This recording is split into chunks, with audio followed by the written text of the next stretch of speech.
Salut, salut, c'est mes petits lus. Mes petits lus, c'est une histoire à écouter.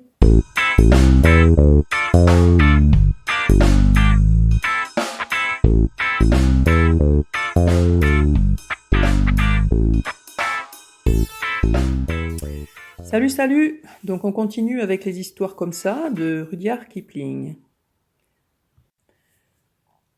Comment le rhinocéros acquit sa peau? Il était une fois, dans une île déserte à la limite de la mer Rouge, un Parsi dont le chapeau reflétait les rayons du soleil avec une splendeur plus qu'orientale. Le Parsi vivait au bord de la mer Rouge avec rien d'autre que son chapeau, son couteau et un fourneau de cuisine du genre auquel il ne faut surtout pas toucher. Un jour, il prit de la farine, de l'eau, des groseilles, des prunes, du sucre et toutes sortes de choses pour se confectionner un gâteau de 2 pieds de diamètre et 3 d'épaisseur. Il s'agissait d'un mets supérieur, ça c'est de la magie. Et il le mit ensuite sur le fourneau, car il avait le droit, lui, d'utiliser ce fourneau. Il le fit cuire, jusqu'à ce qu'il ait bruni partout et senti divinement bon. Mais au moment où le Parsi allait manger le gâteau, voici que descendit sur la plage, venant de l'intérieur, totalement inhabité, un rhinocéros, avec une corne sur le nez, 2 petits yeux de cochon et peu de bonnes manières. En ce temps-là, la peau du rhinocéros lui allait parfaitement. Elle ne faisait aucun pli. Il ressemblait tout à fait à un rhinocéros d'Arche de Noé, mais bien sûr en beaucoup plus gros. Toujours est-il qu'il n'avait alors pas de manières, comme il n'en a pas aujourd'hui, et n'en aura d'ailleurs jamais.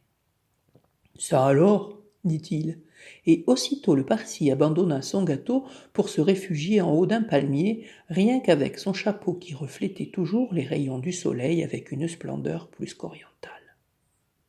Le rhinocéros renversa le fourneau à pétrole avec son nez, le gâteau roula sur le sable, il le piqua avec sa corne et le mangea.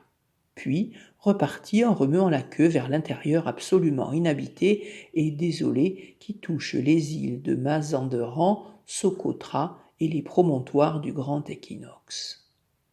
Alors, le Parsi descendit de son palmier et récita le shloka suivant que je vais te rapporter, puisque tu ne le connais pas.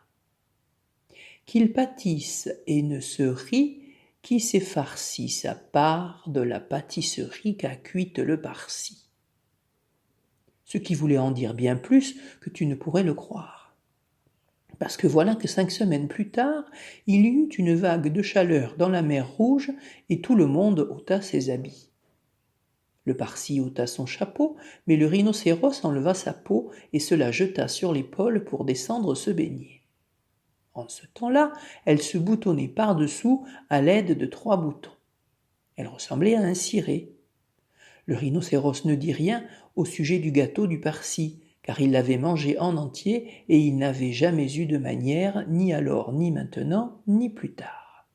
Il avança dans l'eau en se dandinant et en soufflant des bulles par le nez. Il avait laissé sa peau sur la plage. Or, le Parsi passait par là et il trouva la peau. Il sourit et son sourire fit 2 fois le tour de son visage. Puis il dansa 3 fois autour de la peau et se frotta les mains.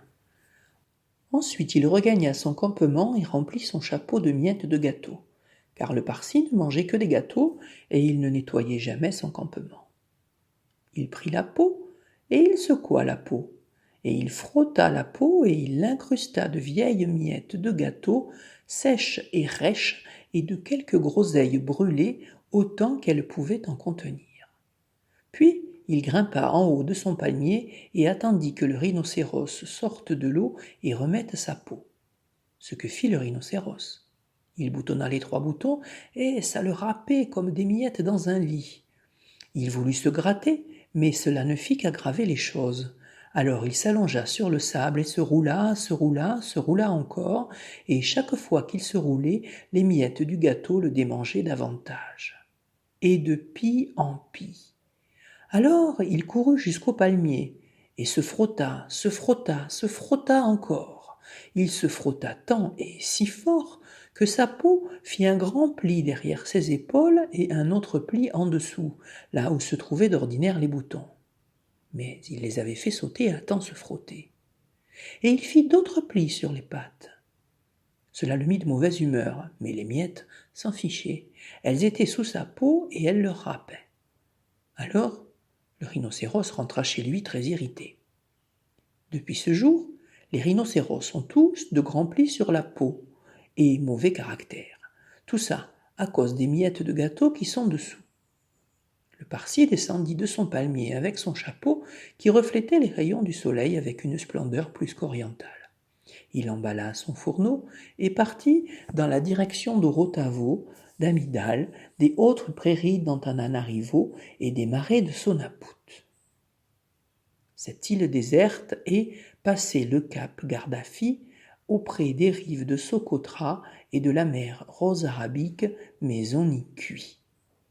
Il en cuirait partant de Suez, à nous pareils, à vous, à moi, d'aller même en PNO voir le Parsi au gâteau. Voilà, mes petits lus, c'est fini pour aujourd'hui. J'espère que ça vous a plu.